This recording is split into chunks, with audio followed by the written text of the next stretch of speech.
திருச்சி மாவட்டம் முசிறி அருகே வெடி வைத்து தகர்க்கப்பட்ட போது பாறைகள் சாலையில் வந்து விழுந்ததாக புகார் எழுந்துள்ளது. அப்போது சாலையில் யாரும் செல்லாததால் அசம்பாவிதம் தவிர்க்கப்பட்டுள்ளது. மேலும் விவரங்களை செய்தியாளர் கலைவேந்தன் வழங்க கேட்கலாம். கலைவேந்தன் வணக்கம். மேலும் விவரங்களை சொல்லுங்க. வணக்கம். திருச்சி மாவட்டம் முசிறி அருகே ஆனைப்பட்டி என்ற இடத்தில் தனியார் நிறுவனம் ஒன்று கட்டுமான பணிகளை மேற்கொண்டு வருகிறது. அதற்காக அங்கு பாறைகளை வெடிவைத்து தகர்த்ததாக தெரிகிறது. அப்போது பாறைகளை துளையிட்டு வெடிவைத்து பாறைகளை உடைத்த போது எதிர்பாராத விதமாக மிக கனமான பெரிய பாறைகள் அருகில் இருந்த, அதாவது திருச்சி தண்டலைப்புத்தூர் முதன்மை சாலையில் பொதுமக்கள் சென்று வரும் வழியில் விழுந்துள்ளது. இது சாலைகள் பலத்த சேதமடைந்தது. பாறைகளை வெடிவைத்து உழைத்த போது யாரும் அந்த வழியாக யாரும் வராததால் அதிர்ஷ்டவசமாக உயிர் சேதம் தவிர்க்கப்பட்டது. அந்த பாறைகள் விழுந்ததால் அப்பகுதியில் போக்குவரத்து தடைப்பட்டுள்ளது.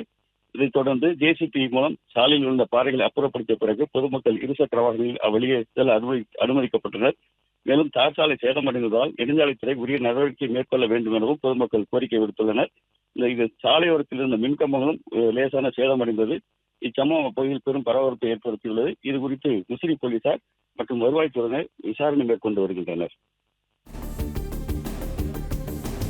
விவரங்களுக்கு நன்றி கலைவேந்தன். பிளே ஸ்டோர் மற்றும் ஆப் ஸ்டோரில் இருந்து பாலிமர் செயலியை QR கோடு மூலம் பதிவிறக்கம் செய்யுங்கள். செய்திகளை உடனுக்குடன் பெறுங்கள்.